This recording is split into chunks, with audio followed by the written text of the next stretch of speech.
नमस्कार प्यारे विद्यार्थियों, स्वागत है आपका श्री श्याम हिंदी क्लासेज में। और मैं हूं आपका दोस्त महेश कुमार आसीवाल। प्यारे विद्यार्थियों, आज का हमारा टॉपिक रहेगा कारक।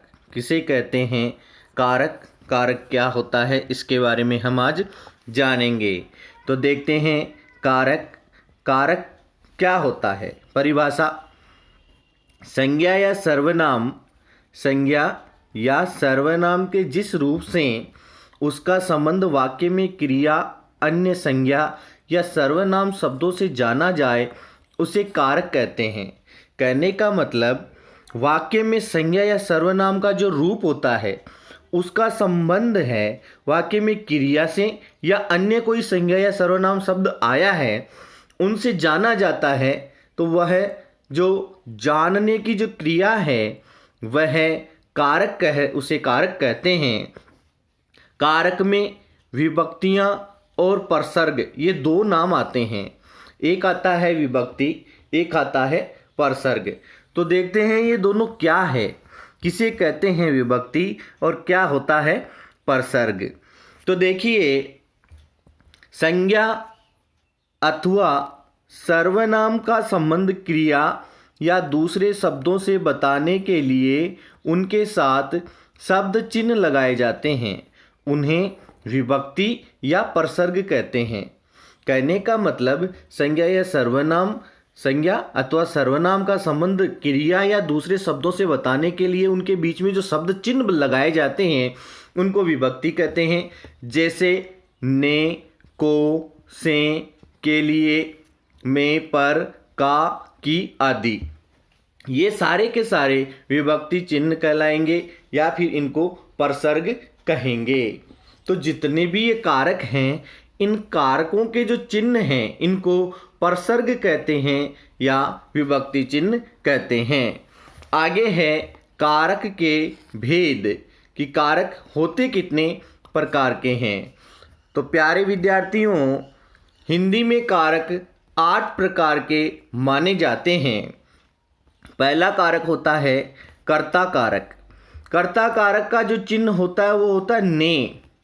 कर्ता यानी कार्य को करने वाला, और उसका चिन्ह होता है ने चिन्ह से उसको पहचाना जाता है। दूसरा होता है कर्म कारक। कर्म कारक का चिन्ह होता है को। फिर है कर्ण कारक। कर्ण कारक से और के द्वारा, इसके चिन्ह होते हैं से और के द्वारा। इन चिन्हों को ही परसर्ग या विभक्ति कहते हैं। इनको या तो परसर्ग कहेंगे या विभक्ति कहेंगे। चौथा होता है संप्रदान कारक। संप्रदान कारक का चिन्ह है वो है को और के लिए। को और के लिए, ये इनके चिन्ह हैं। आगे देखते हैं, पांचवा कारक होता है वो होता है अपादान कारक। और अपादान कारक का जो चिन्ह है वो होता है से अलग होने के अर्थ में। से का प्रयोग किया जाता है, वो किसी से अलग होने के अर्थ में किया जाता है। फिर है संबंध कारक। संबंध कारक का जो चिन्ह होता है वो होता है का, के, की, ना, ने, नी, रा, रे, री। ये इसके चिन्ह होते हैं। फिर सातवां होता है अधिकरण कारक। अधिकरण कारक का चिन्ह होता है में और पर। आठवां होता है संबोधन कारक, हे, अरे, ओ। एक चीज विशेष तौर से ध्यान देने वाली है, वो है कि संबोधन को छोड़कर शेष सभी विभक्ति चिन्ह परसर्ग कहलाते हैं।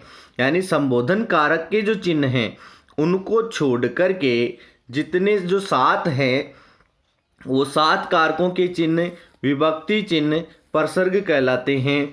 संबोधन जो कारक है उसके चिन्ह को विभक्ति चिन्ह कहते हैं और बाकी सबको परसर्ग कहते हैं। तो ये विशेष तौर से आप ध्यान रखें। अब पहला हम पढ़ेंगे कर्ता कारक। क्या होता है कर्ता कारक, किसे कहते हैं? कर्ता कारक संज्ञा या सर्वनाम के जिस रूप से क्रिया के करने वाले का बोध होता है कि संज्ञा या सर्वनाम के जिस रूप से क्रिया के करने वाले का बोध होता है उसे कर्ता कारक कहते हैं।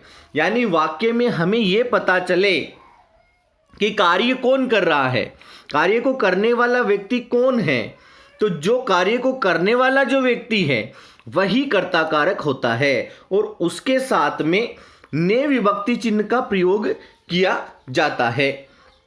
अब देखते हैं ये ने चिन्ह का प्रयोग किसी वाक्य में मिलता है, किसी में नहीं मिलता। परसर्ग सहित यानी परसर्ग सहित वाक्य है, अपूर्व ने पत्र लिखा। अपूर्व ने चिन्ह आ गया, किसके साथ आया, कर्ता के साथ आया। कार्य को करने वाला कौन है, पत्र कौन लिख रहा है, अपूर्व लिख रहा है। अपूर्व क्या हुआ, कर्ता हुआ। लेकिन कई बार ये ने चिन्ह का प्रयोग नहीं होता, जैसे परसर्ग रहित है, अपूर्व पत्र लिखता है। कर्ता कौन है, अपूर्व ही है। कार्य कौन कर रहा है, अपूर्व कर रहा है। लेकिन यहाँ पर ने चिन्ह का प्रयोग नहीं होता, ने का यहाँ पर लोप है। लेकिन यहाँ पर हम ये भी कह सकते हैं अपूर्व ने पत्र लिखता है, क्योंकि ने चिन्ह का प्रयोग कर्ता कारक के लिए किया जाता है। तो वर्तमान काल के जितने भी जो वाक्य होते हैं उनमें कर्ता कारक का प्रयोग नहीं किया जाता। लगभग कर्ता कारक का प्रयोग है वो हमें भूतकाल के का जो वाक्य हैं उनमें मिलेगा। तो कर्ता के बाद में ने चिन्ह का प्रयोग किया जाता है, वो कर्ता कारक कहलाता है।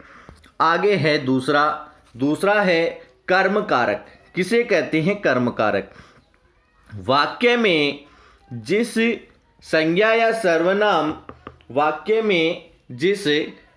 या सर्वनाम पर क्रिया के व्यापार का फल पड़े उसे कर्म कारक कहते हैं। क्रिया के व्यापार का जो फल पड़े, यानी वाक्य में संज्ञा या सर्वनाम पर क्रिया का फल, जब कि क्रिया किस प्रकार से कार्य का, वाक्य में क्रिया का क्या प्रभाव पड़ रहा है, तो वहां पर कर्म कारक होता है। इसका विभक्ति चिन्ह होता है, वो होता है को। बिल्ली ने चूहे को खाया, बिल्ली ने चूहे को खाया, तो को चिन्ह का प्रयोग हुआ, यानी कर्म के ऊपर इसका प्रभाव पड़ रहा है। तो यहां पर को चिन्ह का प्रयोग कर्म के साथ में होता है। वाक्य में कर्म जहां मौजूद होता है वहां पर को चिन्ह का प्रयोग किया जाता है। अगर परसर्ग रहित देखें तो मैं चाय पीता हूं, तो चाय को पीता हूं, यहां पर कर्म के साथ में को चिन्ह का प्रयोग होता है, चाय को पीता हूं। तो इस प्रकार से जहां पर कर्म हो रहा है, कोई भी कार्य किया जा रहा है, जहां पर कर्म मौजूद होता है वहां पर को चिन्ह का प्रयोग होता है। फिर है तीसरा कारक, वो है करण कारक। करण कारक क्रिया को करने में कर्ता जिस साधन की सहायता लेता है वह करण कारक में होता है। यानी क्रिया को, कार्य को करने के लिए जिस साधन की सहायता ली जाती है वहां पर करण कारक होता है। इसका जो विभक्ति चिन्ह होता है वो से और के द्वारा होता है, से और के द्वारा। तो जैसे पहला वाक्य है, हेमाक्षी ने चाकू से फल काटा। हेमाक्षी ने आया, कर्ता कारक क्या है, हेमाक्षी। चाकू से ये साधन हो गया, किससे, चाकू से फल काटा, और फल क्या है, कर्म है। तो अगर वाक्य को हम अच्छे से पढ़ें, सारे कारकों का प्रयोग करके पढ़ें तो क्या होगा, हेमाक्षी ने चाकू से फल को काटा, यानी फल क्या है, कर्म है, कर्म के साथ को चिन्ह का प्रयोग होता है। चाकू से ये करण कारक हो गया। इस प्रकार से ऐसे कारक का पता लगाया जाता है। मैंने पिताजी को पत्र के द्वारा सूचित कर दिया। मैंने पिताजी को पत्र के द्वारा सूचित कर दिया। किसके द्वारा, पत्र के द्वारा सूचित कर दिया। तो इस प्रकार से करण कारक का जो चिन्ह है वो होता है से और के द्वारा। जहां पर साधन की आवश्यकता होती है, साधन के साथ में करण कारक का प्रयोग किया जाता है। चौथा है संप्रदान कारक। संप्रदान कारक कर्ता जिसके लिए कुछ कार्य करता है या जिसे कुछ देता है उसे करने वाले या देने वाले रूप को प्रकट करने वाला पद संप्रदान कारक होता है। वाक्य में कर्ता के द्वारा कोई चीज किसी को दी जाती है न लेने के भाव से। एक चीज विशेष तौर से ध्यान रखें, जो चीज दी गई है वो न लेने के भाव से है, तो वहां पर संप्रदान कारक होता है। क्यों? क्योंकि कर्म कारक में भी को चिन्ह आता है और संप्रदान कारक में भी को चिन्ह आता है। तो दोनों में डिफरेंस कैसे पता चलेगा वो आगे पता चलेगा, हमें आगे देखेंगे। तो इसका जो चिन्ह होगा वो होगा का, को और के लिए। बच्चों को खिलौना दो, बच्चे को खिलौना दो, तो क्या दिया जा रहा है? यहां पर देने का भाव है। क्या रूप प्रकट हो रहा है? देने का, कुछ देने का दिया जा रहा है। छात्र परीक्षा के लिए पढ़ रहे हैं, के लिए पढ़ रहे हैं, तो यहां पर के लिए और को चिन्ह का प्रयोग किया जाता है। अब देखते हैं कर्ण कारक और संप्रदान कारक में अंतर क्या है। क्योंकि कर्ण कारक का चिन्ह भी को है और संप्रदान कारक का चिन्ह भी को है, दोनों में डिफरेंस क्या हुआ कि संप्रदान कारक में देने का भाव मुख्य होता है। संप्रदान जो कारक है उसमें देने का जो भाव है, देने का मुख्य भाव होता है, जबकि कर्म कारक में क्रिया के प्रभाव का भाव होता है। कर्म कारक में तो क्रिया का प्रभाव पड़ता है वाक्य में, और संप्रदान कारक में देने का मुख्य भाव होता है। जैसे पिताजी ने मोहन को आम दिया, पिताजी ने मोहन को आम दिया, तो को चिन्ह आया, तो कौन सा कारक है? संप्रदान कारक है। क्यों? क्योंकि उसको दिया गया न लेने के भाव से। ऐसा नहीं कि आम दिया और वापस लेने के लिए दिया, ऐसा नहीं होता है। तो जहां पर देने के भाव से, जैसे एक वाक्य है, भारत ने पाकिस्तान को 1 लाख रुपए दिए, तो अब वो सहायता के लिए दिए गए हैं, न कि उधार दिए गए हैं, लेने के लिए नहीं दिए गए। तो जहां पर सहायता के लिए पुरस्कार स्वरूप या कोई भी चीज दी जाती है न लेने के भाव से, वहां पर संप्रदान कारक होता है। पिताजी ने मोहन को बुलाया, यहां पर क्रिया का प्रभाव पड़ रहा है। पिताजी ने मोहन को बुलाया, तो मोहन क्या हो गया? कर्म हो गया, और कर्म कारक के साथ को चिन्ह का प्रयोग किया जाता है। इस प्रकार से आपको वाक्य पढ़ करके पहचानना पड़ेगा कि कौन सा कर्म कारक है और कौन सा संप्रदान कारक है। आगे है, हम पढ़ेंगे 5वां अपादान कारक। किसे कहते हैं अपादान कारक? संज्ञा या सर्वनाम का वह रूप जिसमें किसी वस्तु या पदार्थ के अलग होने का बोध होता है, अपादान कारक कहलाता है। इसका विभक्ति चिन्ह से है। संज्ञा या सर्वनाम का वह रूप जिससे किसी वस्तु किसी पदार्थ से अलग होने का बोध होता है, अलग होने का बोध होता है, वहां पर अपादान कारक होता है। इसका अर्थ जो चिन्ह है वो से होता है। पेड़ से फल गिरा, तो ये अलग हुआ, अलग होने के अर्थ में आ गया, से गिरा। वह जयपुर से चला गया, जयपुर से चला गया यानी उसने जयपुर को तो छोड़ ही दिया ना, तो चले जाना, अलग हो जाना जहां पर होता है वो अपादान कारक होता है। अब है संबंध कारक, हमारा 6ठा कारक है वो है संबंध कारक। संज्ञा या सर्वनाम के जिस रूप से उसका दूसरे के साथ संबंध का ज्ञान हो, संबंध कारक कहलाता है, और इसके विभक्ति चिन्ह का, के, की, रा, रे, री है। कहने का मतलब वाक्य में एक संज्ञा या सर्वनाम का दूसरे संज्ञा या सर्वनाम के साथ में संबंध का बोध कराने वाले जो कारक होते हैं वो विभक्ति चिन्ह होते हैं, उनको संबंध कारक कहते हैं। जैसे यह मेरी पुस्तक है, यह मेरी पुस्तक है, तो विभक्ति चिन्ह क्या है? री, मेरी, री आ गया यानी मेरी। एक यह क्या है? सर्वनाम। पुस्तक क्या है? संज्ञा। तो एक सर्वनाम से दूसरे संज्ञा के बीच में संबंध करवाया जा रहा है, संबंध बोध हो रहा है। मेरी यानी री, री शब्द आ गया, इसका मतलब कारक चिन्ह क्या? री। तो यहां पर संबंध कारक का बोध हो रहा है। पलक की माताजी अध्यापिका है, पलक की, यहां पर भी संज्ञा, यहां पर भी संज्ञा। तो एक संज्ञा शब्द का दूसरे संज्ञा शब्द के बीच में जो संबंध का बोध कराने वाले चिन्ह हैं वो संबंध कारक कहलाते हैं। उसका भाई मेरा मित्र है, उसका, का शब्द आ गया, उसका, तो का चिन्ह हो गया, तो तो का चिन्ह में उसका भाई मेरा मित्र है। अब है 7वां अधिकरण कारक। अधिकरण कारक किसे कहते हैं? अधिकरण कारक क्या होता है?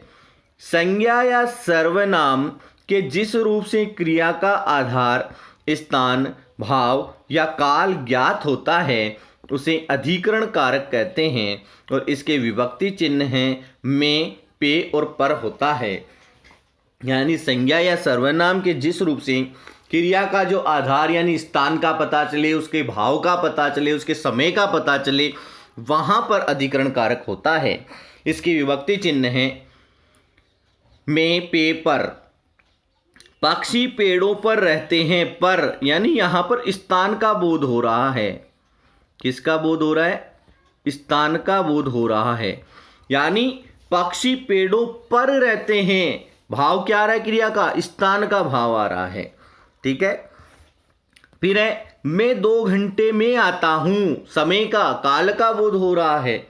मैं 2 घंटे में आ रहा हूं, तो मैं भी आ गया चिन्ह और भाव क्या आ रहा है? समय का भाव आ रहा है, तो इसलिए इसमें कौन सा कारक है? अधिकरण कारक है। तीसरा उदाहरण है तुम्हें आज्ञा पालन पर पुरस्कार मिलेगा। तुम्हें आज्ञा पालन पर, तो ये पर आ गया विभक्ति चिन्ह, तो पता चल गया अधिकरण कारक है। और भाव आ रहा है, भाव का बोध हो रहा है कि आज्ञा पालन करोगे तभी तुम्हें पुरस्कार मिलेगा। अब आखिरी है हमारा संबोधन कारक। किसे कहते हैं संबोधन कारक? संबोधन कारक वाक्य में संज्ञा के जिस रूप से बुलाने, पुकारने या सावधान करने का बोध होता है उसे संबोधक कारक कहते हैं और इसे प्रकट करने के लिए हे, अरे, ओ आदि चिन्हों का प्रयोग किया जाता है। हे, अरे, ओ इनका प्रयोग किया जाता है। इस कारक में क्या होता है? इस कारक में संबोधन चिन्ह का प्रयोग किया जाता है। जो संबोधन विस्मयादि बोधक चिन्ह जिसको बोला जाता है, इस चिन्ह का प्रयोग इसमें किया जाता है। संबोधन का चिन्ह का प्रयोग किया जाता है। उदाहरण देखते हैं। हे ईश्वर मेरी रक्षा करो। हे चिन्ह आ गया और इसके साथ में ये संबोधन सूचक चिन्ह आ गया। अरे मोहन तुम कहाँ थे? अरे, तो ये संबोधन वाचक चिन्ह आ गया। तो इससे पता चल जाएगा कि ये संबोधन कारक है। आपको इसमें जो ये सारणी है, जो सारणी हमने अभी पढ़ी थी कि कारक 8 होते हैं और इन कारकों के बारे में आपको ये सारणी अच्छे से याद करनी है। कर्ता ने, कर्म को, करण से, के द्वारा, संप्रदान को, के लिए, अपादान से अलग होने के अर्थ में, संबंध कारक का, के, की, रा, रे, री, ना, ने, नी, अधिकरण में, पर, संबोधन हे, अरे, ओ। इस प्रकार से हमारा आज का यह टॉपिक यहीं समाप्त होता है। धन्यवाद प्यारे विद्यार्थियों।